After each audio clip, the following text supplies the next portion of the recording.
Good morning, students. Now I start your topic, either new topic tense. What is tense?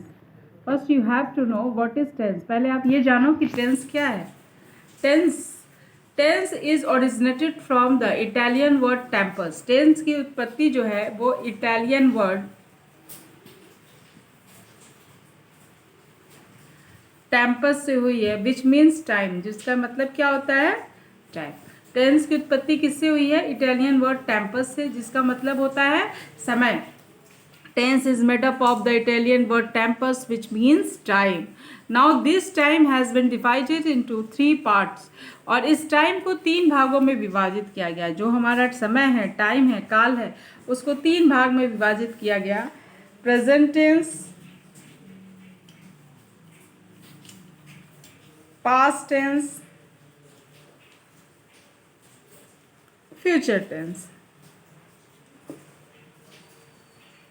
ठीक. What is present tense? Present tense shows the present times.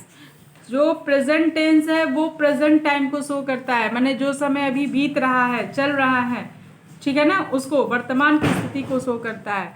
Past tense, past tense shows your past time. जो past tense है वो आपके past की स्थिति को बताता है, यानी कि जो आपका समय बीत चुका है उसको बताता है. फ्यूचर टेंस, फ्यूचर टेंस किसको बताता है? जो समय आने वाला है आपका, उसके बारे में बताता है. नाउ दीज तीन sentence, these tense have been divided into 4 forms. इन जो टेंस हैं, प्रत्येक टेंस आपके डिवाइडेड होते हैं 4 फॉर्म्स में. जैसे इंडिफिनिट हो गया, यानी प्रेजेंट इंडिफिनिट हो गया. फिर आपका कॉन्टिन्यूअस हो गया. फिर आपका परफेक्ट हो गया. फिर आपका प्रेजेंट परफेक्ट कॉन्टिन्यूअस हो गया. ठीक है ना. ये 4 भागों में ये सारे टेंस आपके क्या होते हैं? डिवाइड होते हैं. और यहाँ पे पास्ट टेंस भी आपका ऐसे ही होता है. पास्ट इंडिफिनिट हो गया, पास्ट कॉन्टिन्यूअस हो गया, पास्ट परफेक्ट हो गया, और आपका ये पास्ट परफेक्ट कंटिन्यूअस हो गया. Now this is your future tense में आपका क्या हो गया? ये फ्यूचर इंडिफिनिट हो गया, फ्यूचर कंटिन्यूअस हो गया, फ्यूचर परफेक्ट हो गया, और आपका हो गया फ्यूचर परफेक्ट कॉन्टिन्यूअस. अब इन सारे टेंसेस को हम डिटेल में पढ़ेंगे. We will study detail in these tenses, of these tenses. First आपका आता है प्रेजेंट टेंस में present indefinite. Present indefinite tense. What is present indefinite tense? Present indefinite tense, it is used to describe action that is either happening right now or that happens regularly or routinely. Present indefinite वो होता है जब किसी काम को आप तुरंत कर रहे हो या वो आपके रेगुलरली और रूटीन में आपके क्या हो, शामिल हो, आपकी आदत संबंधी, हैबिचुअल जो आपका एक्शन हो, रूटीन जो आपका एक्शन हो, रेगुलर जो आपका एक्शन हो, तो वो आपका क्या हो जाता है? Present indefinite tense. Present indefinite tense में आप बस ये जानिए कि इनके वर्ब में समझने के लिए, इनके वर्ब में क्या रहे?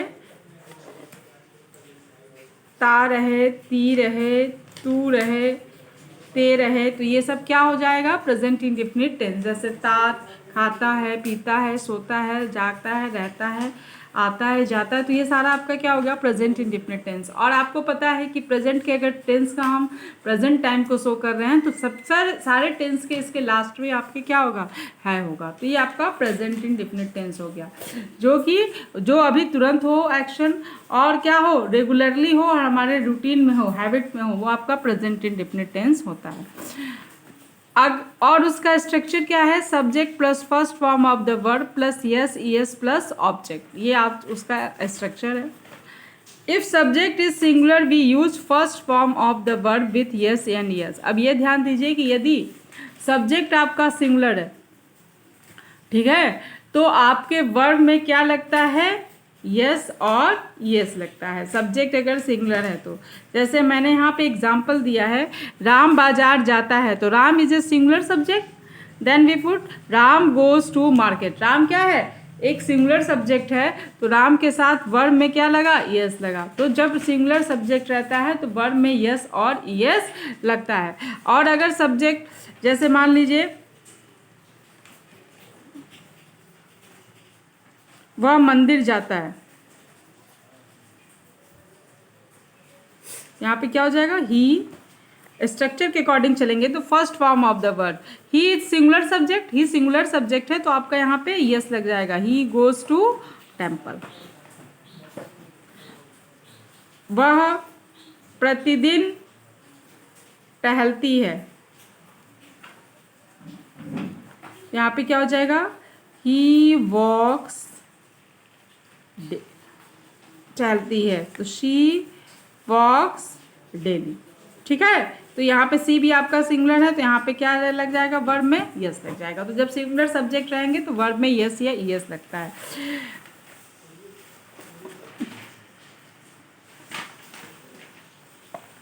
अब देखिए, we use does for interrogative और negative sentences of singular subject.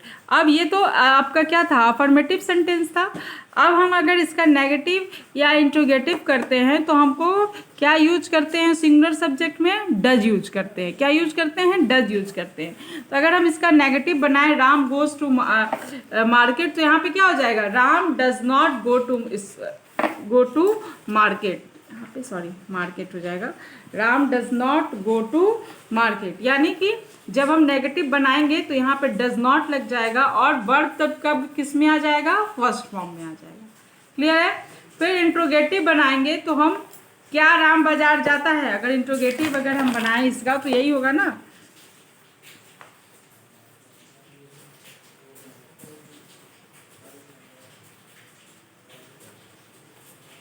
तो यहाँ पे क्या हो जाएगा, डज हम इंट्रोगेटिव के लिए भी डज यूज करेंगे और नेगेटिव के लिए भी सिंगुलर सब्जेक्ट के साथ, ध्यान रखिएगा। Does Ram go to market, ठीक है। Does Ram go to market, ये तो सिंगुलर सब्जेक्ट की बात हुई।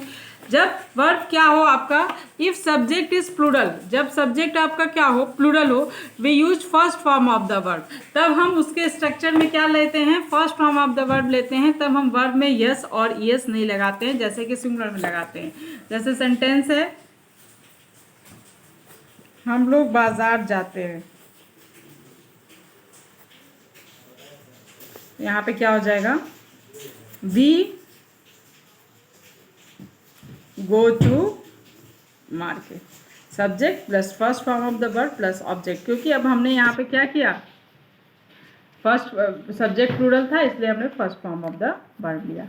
नेक्स्ट है, we use do for interrogative और negative subject sentences of plural subject. अगर सब्जेक्ट प्लूरल है तो हम यहाँ पे नेगेटिव और इंट्रोगेटिव के लिए डू लेते हैं, जैसा कि सिंगुलर सब्जेक्ट में हम डज लेते थे। तो अगर यहाँ पे है, हम लोग बाजार जाते हैं, अगर सेंटेंस हो हम लोग बाजार नहीं जाते हैं तो हो जाएगा we do not go to market. Clear है। और इंट्रोगेटिव बनाना होगा तो हम क्या लेंगे, do we go to market. Okay, next class में हम आपको बताएंगे WH इंट्रोगेटिव सब्जेक्ट्स के बारे में, कि WH interrogative subject, WH interrogative subjects क्या है and how we use in the sentences, और कैसा हम उसके उपयोग करते हैं टेंसेस में। Okay, thank you.